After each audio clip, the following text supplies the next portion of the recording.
Well, okay, and then in this instance, with the hay, it would be with the comets and the hay at the end, or, no, I'm not drawing that very good. I'm trying to hurry. I shouldn't. Bay, or with zera, or it can be used with, let me come back up here. It can be used with holum. This would be bow. The H is the matris, but this is the O because of this dot above kitty corner, up in the left-hand corner of that consonant, right? So that's how the hays, the vavs, and the yods work as matris lectionis. And this again has to do with the ancient way they... Gosh, I just dropped my pointing stick. Hope it didn't get hurt. See, I use this pointing stick. Okay, you people, you pay attention, see? You pay attention. I'll whack you. Pay attention. See, that stick's useful. Yeah. All right, nut job in action. Woohoo! Hey, we're having fun yet. And we're learning. Imagine that. Okay, on a more serious note, we are always serious in this Backyard Professor Hebrew class. We do not goof around. We believe in learning, and learning very well. And there's my eyeball. See, I'm looking you right in the eye. Yeah, baby. Eye-to-eye communication. Just remember, you think I can't see you on the other side of that video camera, huh? Well, you just remember something. Don't you forget it. Yeah.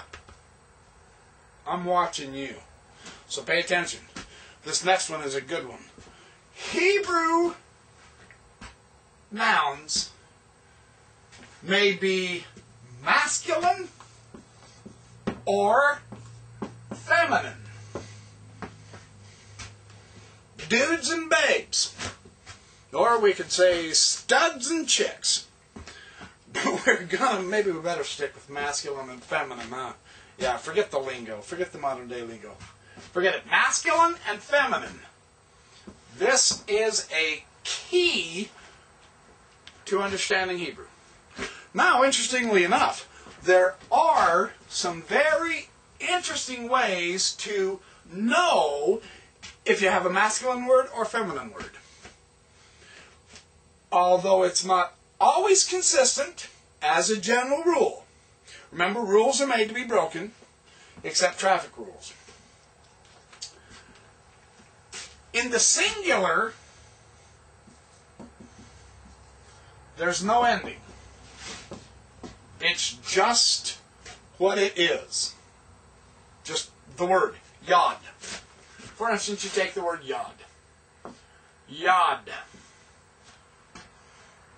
That's it. There is no ending. That's the word. However, in the masculine, there's no ending. Now we start seeing the distinction. In the feminine, I lied. I said there was no ending in the feminine, but there is. I knew better than that. The feminine will either end with comets and hey, whatever letter, comets plus hey, or it will end in tav. As a general rule, if you see a word ending in tav, it'll be feminine. Or if you have a word and it's a couple of consonants and vowels and whatever, and the ending is comets, hey, then you know it's feminine.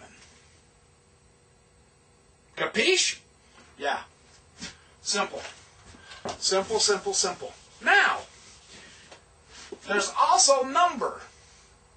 You can have singular, dual, or plural. In dual, for dual numbers, usually the dual is reserved for pairs, such as, you know, both your hands, both your feet, both your eyes, both your ears.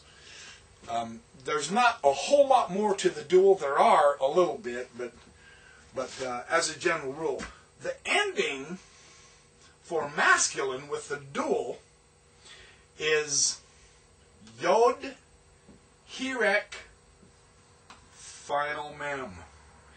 Im ending is always masculine. The feminine ending is also im for the dual. Okay? Oh. Atak, Y-I-M. For the plural, the ending is yod, hirek, final mem. It also in the masculine is the ending im. Okay? For the feminine plural, it is vav with the holum and tav. The ending is ot for the feminine. If you have im as in Elohim, it is the masculine plural. Elohim is the gods. With the ot, it's the feminine ending. Okay? That's how you can tell the difference. Or in the singular, if it ends with the tav or a kametz and a hey, then it's feminine. And that's general. And we will see this really easily when we start actually writing out the Hebrew. I just want you to be aware of this, okay? So that's that part. We are just about ready for some vocabulary. I know I've been threatening that for an hour, haven't I? But we're making progress. We're learning. We're getting a hold of this thing. This is good. Very good. Let me illustrate the idea of the masculine versus the feminine ending. We have sus, which is horse.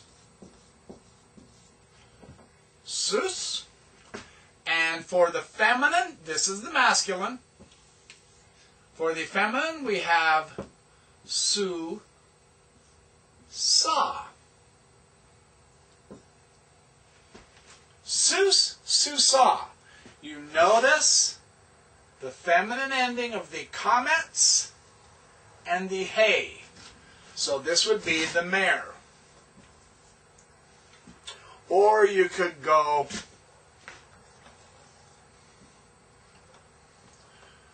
mem, segol, lamed, segol, final kaf. Put the shavah in the final kaf. That's the only final letter that always takes a shavah when it's at the ending, unless it's a different vowel, and I'll show you when and how that applies. Melech, which is king, and the feminine of king is going to be, does that look familiar? Malka. You notice something interesting here that we just talked about just a little earlier? You have the mem, whoops, that's not a dagesh, and the patak, so this is ma, and then the lamed is el, but there's a shiva.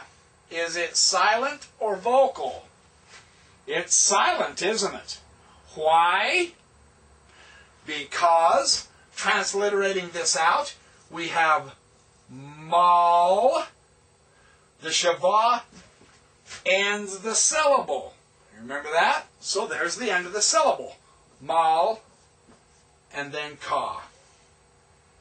Malka. And you notice the kametz And the hay